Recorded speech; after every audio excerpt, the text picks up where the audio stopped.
안녕하세요. 건강수연구소 미셸 티처입니다. 2020년 고2 3월 모의고사 33번 진행하도록 하겠습니다. 33번 제목을 볼게요. 글로 적는 것이 명료하다고 합니다. 학문적인 언어를 일상 언어로 바꿔보는 것은 여러분이 작가로서 자신의 생각을 스스로에게 명료하게 할 수 있는 필수적인 도구가 될 수 있다고 합니다.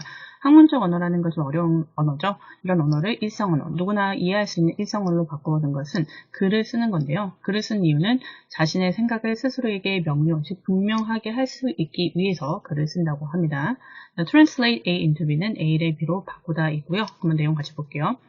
Translating academic language into everyday language can be essential tool for you as a writer to clarify your ideas to yourself. 얘는 동명사 주어죠. 동명사를 간단히 말씀을 드리면 동사로 시작해서 명사가 된 거죠. 그럼 명사가 되었기 때문에 자리는 주어, 목적어, 부어죠. 자, 주어 자리로 쓰일 때는 뭐뭐 하는 것은 이라고 해석을 해주시면 되시고, 자, 여기선 translate A into B니까 A를 B로 바꾸는 것은 이렇게 해석하시면 되겠죠. 자, 들어가 볼게요. 학문적인 언어를 일상 언어로 바꾸는 것은 당신에게 중요한 tool, 도구라고 할 수 있습니다. 자, 그럼 당신은 누구냐면 as a writer, 작가인 거죠. 왜 당신에게 중요하냐면 여기가 중요한 포인트네요. To clarify your ideas to yourself. 당신 스스로가 당신의 아이디어를 분명하게, 즉 명료하게 하기 위해서 당신은 글로 적어봐야 된다는 내용입니다. 자, 이유가 자세하게 나옵니다. 같이 볼게요. 왜 그래야 하냐면 글쓰기 이론가들이 흔히 지적하듯이 글쓰기는 일반적으로 머릿속에 완전하게 만들어진 한 가지 생각으로 시작을 해서 그 생각을 본래 그대로의 상태로 페이지 위에 단순히 옮겨 쓰는 과정이 아니기 때문입니다. 자, 무슨 얘기냐면 작가가 됐던 아니면 여러분 자신이 글을 쓰든 간에 처음부터 머릿속에 완벽하게 정리를 해서 글을 쓰는 사람은 물론 있긴 하겠지만 거의 대부분 일반적인 작가나 일반적인 사람들은 글을 쓰면서 내가 어떤 생각을 하는지에 대해서 명료해지거든요. 그러니까 처음부터 내가 어떤 생각을 할 건지를 100% 정리를 해서 글을 쓰는 사람은 없다는 내용입니다. 이해는 되셨죠? 그럼 내용 볼게요. For as writer theorists often note, writing is generally that process in which we start with a fully formed idea in our heads that we then simply transcribe in an unchanged state onto the page. 자, 내용이 엄청 좀 기네요. 자, 잘라보면서 하겠습니다. 콤마는 이렇게 묶어주세요. 해석을 해보면 글쓰기 이론가들은 종종 note, 지적을 합니다. 자, for, 여기선 because 접속사라고 생각하면 돼요. 이런 글쓰기라는 것은 일반적인 과정이 아니라고 합니다. 자, 여긴 처음부터 아예 부정으로 시작했어요. 일반적인 과정이 아닌데요. 그 과정을 뒤에서 꾸며줍니다. 이는 전치사 플러스 관계 대명사인데 이건 좀 설명을 이따 자세하게 설명을 해드릴게요. 자, 어떤 과정이 아니냐면 우리는 start with fully formed idea in our heads. 우리의 머릿속에, 즉 우리가 머릿속이라는 건 생각이죠. 우리의 생각, 즉 머릿속에 완전히 만들어진 이런 아이디어로 시작하는 과정이 아니라고 합니다. 처음부터 완벽하게 내가 A를 쓸 거야 라는 것은 아니라는 거예요. 자, 뒤에서 계속 꾸며주네요. 얘는 관계대명사 되시고요. 자, 어떤 것을 꾸며주냐면 뒤에 아이디어를 선행사로 받습니다. 목적격 관계대명사고요. 자, 그러면 우리 머릿속에 완전하게 형성된 것으로 시작하지 않는다고 했는데, 자, 뒤에서 꾸며줄게요. We then, 그리고 단순히 옮겨 적는데요. 이런 페이지 위에 변하지 않는 상태, 즉 완벽한 상태죠. 변하지 않는 상태에 단순히 옮겨 적는 우리 머릿속에 완전히 형성된 아이디어로 즉 시작하는 것의 과정은 아니라고 합니다. 풀어서 얘기하면 처음부터 내가 어떤 생각을 완벽하게, 즉 형성된 아이디어, 만들어진 아이디어로 쓰는 것이 아니라 여기에 내포된 얘기는 계속 쓰면서 계속 수정하고 고치게 된다는 얘기가 여기에 포함된 겁니다. 좀 어려워요. 다시 한번 정리할게요. 글을 쓰는 것이라는 것은 일반적인 과정이 아닌데요. 뒤에서부터 해석할게요. 페이지에 변하지 않는 상태로 단순히 우리가 옮겨 적는 우리 머릿속에 완전히 만들어진 아이디어로 시작하는 과정이 아니라고 합니다. 즉 수정과 그 다음에 에디트, 어떠한 편집 같은 게 돼야 그것이 글이 된다는 것을 우리가 이해를 할 수가 있습니다. 자, 그러면 여기는 전치사 플러스 관계대명사와 일반적인 관계대명사 설명을 좀 먼저 할게요. 자, 박스 치겠습니다. 자, 첫 첫 번째와 두 번째 차이점은 전치사가 있느냐 없느냐의 차이예요. 전치사가 없고 두 번째는 전치사가 있습니다. 자, 결론부터 말씀을 드리면 전치사가 있는 거는 뒤에 문장이 완전한 문장입니다. 어떤 문장? 완전한 문장이 오고요. 우리가 계속 배웠듯이 관계대명사는 뒤에 문장이 주어 또는 목적어가 없는 불완전한 문장이 옵니다. 다시 한번 정리해요. 관계대명사가 똑같이 나왔습니다. 근데 차이점은 전치사예요. 전치사가 없고 전치사가 있는 것 차이인데 뒤에 문장은 전치사가 있을 때는 완전한 문장, 하나도 빠짐없는 완벽한 문장이 와야 되고요. 전치사가 없을 때는 우리가 일반적으로 배웠던 관계대명사로 주어 또는 목적어가 없는 불완전한 문장이 옵니다. 어렵지 않죠? 근데 관계대명사 앞에 전치사가 있을 때는 관계부사와 같다라고도 우리가 일반적으로 배우죠. 100%는 아닌데 시간이나 장소를 나타낼 때 where, when 이런 식으로 나타낼 수가 있다 정도만 알아주시면 되세요. 자, 그러면 in which 다음에는 뒤에 문장이 완전한가 볼게요. 주어, 동사, 전치사의 목적어까지 다 나오게 되네요. 완전한 문장이 오죠. 그 in which를 바꿀 수 있는 거는 관계부사 where로 바꿀 수가 있다. 첫 번째 중요한 거고요. 두 번째는 형성된 아이디어에 여기는 형성된 과거 분사가 뒤에 있는 명사를 꾸며주는 거. 두 번째 중요하고요. 자, 세 번째는 아까 여기 말씀을 드렸듯이 that은 관계대명사입니다. 근데 관계대명사인데 뒤에 주어, 동사, 그리고 목적어가 있나요? 네, 목적어 없는 목적격 관계대명사고 얘는 that이라는 것은 어떤 걸 꾸며주냐면 여기는 해석을 좀 해보셔야 돼요. 우리가 단순히 옮겨 적는 건 우리의 머리가 아니죠. 우리의 완전한 아이디어이기 때문에 선행사는 has가 아니라 더 앞에 있는 아이디어를 꾸며주는 것까지 우리가 잘 체크를 해주시면 되고요. 마지막으로 여기도 마찬가지로 과거 분사가 뒤에 있는 명사를 꾸며주고 있습니다. 자, 내용이 어려우니까 해석만 다시 한번 해드릴게요. 자, 좀 다시 오겠습니다. 다시 정리를 하면 처음부터 글쓰기를 할 때 완벽하게 그 자신의 생각을 쓸 수 있지 않다. 이 사람 저자가 하는 주장이에요. 자, 그럼 그걸 생각을 하면서 다시 가볼게요.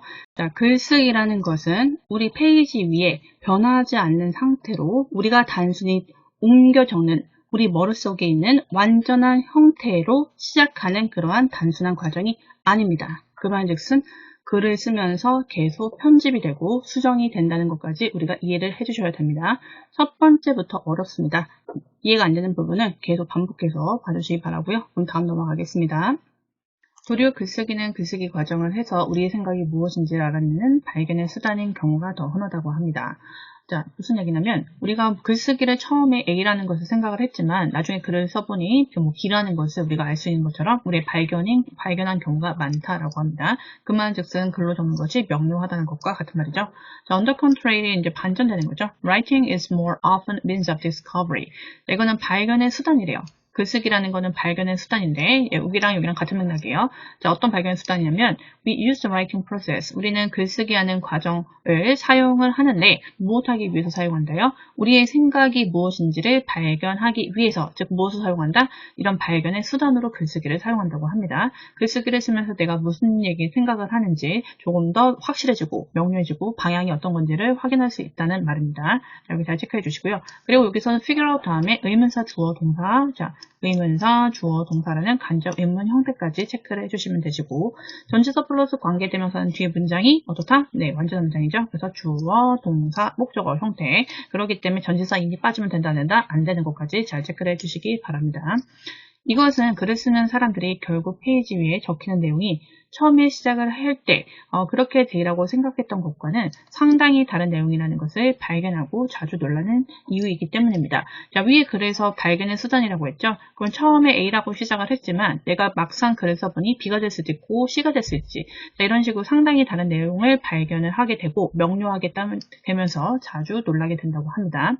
자, this is why writers are often surprised to find that why they end up on the page is quite different from what they thought it would be when they started.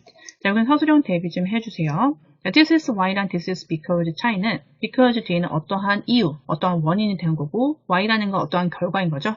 그래서 여기는 우리가 어떤 결과라는 것을 알 수가 있습니다. 자, this is why 다음에 어떤 결과예요. 자, 어떤 결과냐면 작가들은 종종 놀라게 됐는데요. 자, 무엇을 놀랐냐면 to find it. 여기 구조를 좀 볼게요. 자, 여기는 find 다음에 find 다음에 that이라는 접속사가 있죠. 접속사가 있고 뒤에 문장, 주어, 동사, 이 형태. 그럼 어떤 형태죠? 네, 이 that이라는 거는 that 뒤에 주어, 동사라는 목적어 역할하는 목적절, 접속사의 역할하는 것을 우리가 알 수가 있고요. 그래서 제가 이렇게 따로 써드린 이유가 좀 헷갈려요, 구조가. 자, 그럼 여기선 that은 접속사라는 거 좀 써주세요. 접속사고. 자, 그럼 주어 부분을 찾고 동사를 찾을 건데, 자, 우선 동사 먼저 찾아볼까요? 네, 동사 어딨나요? 쭉 가보면 is 동사 체크해주세요. 자, 그러면 is 앞에 있는 것이 다 당연히 주인공인 주어가 될 수밖에 없죠. 자, 가로가로 쳐놓겠습니다. 네, 여기서는 명사절인 관계대명사는 주어 또는 목적어가 빠져야 되죠. 그럼 여기선 주어가 있고 동사가 있고 그럼 목적어가 없는 이 what은 목적격 관계대명사라는 것을 우리가 알 수가 있네요. 자, 해석을 해보면 발견을 했는데 that, 즉 무엇을 발견을 했대요. 여기부터 끝까지가 다 목적어 역할을 하는 거예요. 자, 무엇을 발견했냐면 그들은 결국 무엇이 되는 거죠. 그들은 결국 페이지 위에 있는 것은 는 것을 해석하시면 돼요. 페이지에 결국 있는 것은 is quite different. 매우 다르다는 것을 발견을 했대요. different 다음에 전치사 from까지 잘 체크해 주세요. 자, what 뒤에 지금 데이터트가 있죠? 가로 쳐주세요. 제가 쳐놓긴 했는데 얘는 문장이 들어갔다 해서 얘를 삽입절이라 그래요. 자, 문장 속에 삽입절. 여긴 특히 서술용할 때 데이터트 나오면 주어 동사부터 쓰는 친구가 있는데 여기는 삽입절이기 때문에 what 다음에 주어 동사 이 사이에 들어간 거를 체크해 주시기 바랍니다. 서술용 대비 꼭 해주세요. 자, 무엇과 차이가 있냐면 그들이 생각을 했대요. 그들이 생각하는데 이로 be 그렇게 될 거라고 생각을 했던 것과 다르대요. 뭐 할 때? 그들이 시작을 할 때 무엇을 생각했는지에 대한 목적 명사가 없죠. 여기는 지금 명사가 없기 때문에 여기도 what은 관계대명사인 것을 알 수가 있네요. 여기에 보호 자리가 없어요. 자, 다시 한번 정리하면 관계대명사 what이 될 수밖에 없는 건 앞에 선행사도 없고 그리고 비동사 뒤에 무엇이라는 명사가 없죠. 그렇기 때문에 얘는 불완전한 관계대명사 what이 될 수밖에 없고 데이터시라는 것은 문장 속에 들어간 삽입절이다. 즉 그들이 생각한다 라는 문장이 그 주어 동사가 들어간 것을 우리가 알 수 있습니다. 자, 다시 한번 정리하면 우리는 발견했대요. 자, find that. 자, that이를 발견했는데 목적어를 발견했대요. 접속사 that. 자, 무엇을 발견했냐면 페이지 위에 결국 그들이 있는 것은 매우 다르대요. 무엇이 다르다고 했죠? From what? 그러니까 그들이 생각하는데 그렇게 될 것이라고 생각한대. That when they start. 그들이 시작을 할 때 그렇게 되라고 생각했던 것과 그러니까 처음과는 완전 다를 거기 때문에 그것을 발견했을 때 매우 놀랐다는 것을 알 수가 있는 거죠.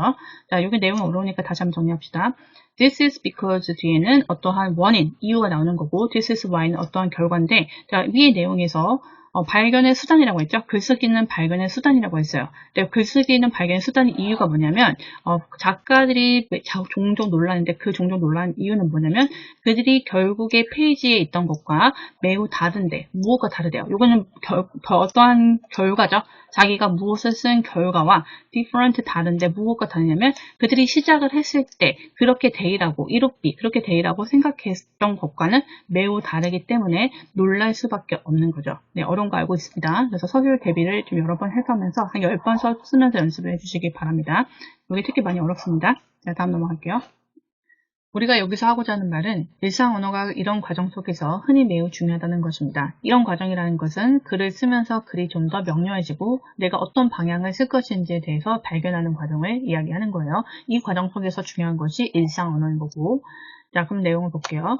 What we are trying to say here is that everyday language is often crucial for discovery process. 자, 문장 전체 속의 동사는 is죠. 그럼 여기는 전체는 주어인 거고요. that은 문장, 즉 보어절인 것을 우리가 알 수가 있죠. 자, what은 관계 대명사 what인데, 자, 주어 좀 파헤쳐 볼게요. 자, 주어 다음에 동사가 있죠. 근데 무엇을 말하는지는 목적어가 없기 때문에, 이 what은 목적격 관계 대명사가 주어가 된 거구나, 라는 것을 알 수가 있죠. 자, 우리가 해보면, we are trying to say here. 여기서 말하고자 하는 것은, 자, 무엇이다? is that. 자, 여기서 that은 접속사 that이 되겠네요. 보호 역할하는 접속사죠. 관계대명사와 접속사의 차이점은 뭐죠? 뒤에 문장이 완전하고 불완전한데 관계대명사 what은 명사 역할을 하지만 뒤에 하나 주어 또는 목적어가 없는 거죠. 그래서 목적어가 없는 목적격 관계대명사인 거고 여기는 보호 역할을 하고 있고 뒤에 문장이 완전하죠. 그래서 주어, 동사, 보호 역할하는 것까지 우리가 잘 체크해 주시기 바랍니다. 자, 어떤 것을 말하고자 하냐면 일상 언어라는 것은 즉 쉽게 풀이한 언어죠. 쉽게 풀이한 언어라는 것은 매우 중요한데요. 이러한 과정의 발견 과정이 중요하다고 합니다. 여기서 발견 과정이라는 것은 나의 생각이 무엇인지 또 나의 생각을 좀 더 명료하게 하는데 이런 언어, 일상 언어가 중요하다는 것이고요. 자, 마지막이고요. 서술 대비해 주시고 여러분의 생각을 더 평범하고 더 간단한 말로 바꿔보는 것, 즉 일상 언어죠. 일상 언어로 바꿔보는 것, everyday language로 바꿔보는 것은 여러분이 처음에 그럴 것이라고 상상했던 것이 아니라 실제 여러분의 생각이 무엇인지를 알아내도록 도와준다고 합니다.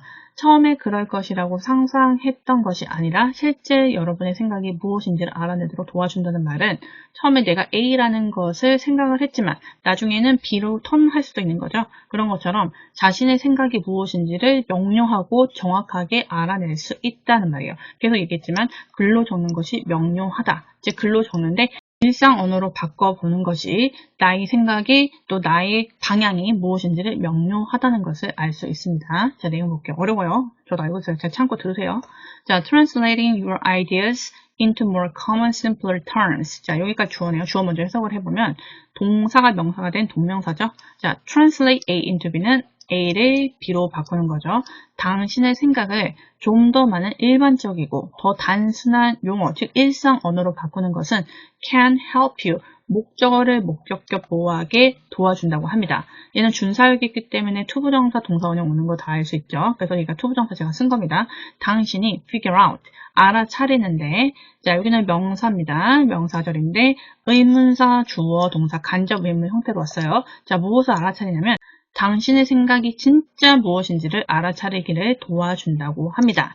즉 이러한 일반적인 것을 자 당신의 생각을 단순하면서 더 단순하고 일반적인 것으로 바꿈으로써 즉 적어봄으로써 당신의 생각이 진짜 무엇인지를 알아차리는데 도움을 준다는 거고요. as opposed to는 뭐뭐와 반대인 거죠. 뭐와 반대로 what you initially imagined they are. 자, 그것이 최초로 initially는 처음이에요. initial이라는 거는 맨 처음에 뭐 apple 할 때 처음 맨 글자는 대문자로 적잖아요. 얘를 initial 최초로 있는 거예요. 자, 최초로 당신이 그들이 생각했던 것과는 반대로 정말 당신의 생각이 무엇인지를 알아차리는데 도움을 준다고 합니다. 관계되면서 what인데요. 여기 구조를 따져보면 당신은 생각합니다. 자, 생각하는데 그들이 무엇인지 되는데 무엇을 생각하는지 목적어가 없죠? 목적어가 없는 관계대명사, 목적격 관계대명사인 것을 체크를 해주시기 바랍니다. 목적어가 없습니다.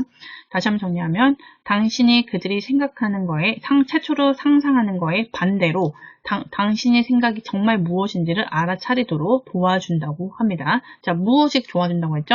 당신의 생각을 좀 더 일반적이고 단순한 것으로 바꿨을 때, 즉 적어봄으로써 나의 생각이 무엇인지를 좀 더 명료하게 알 수가 있는 거죠.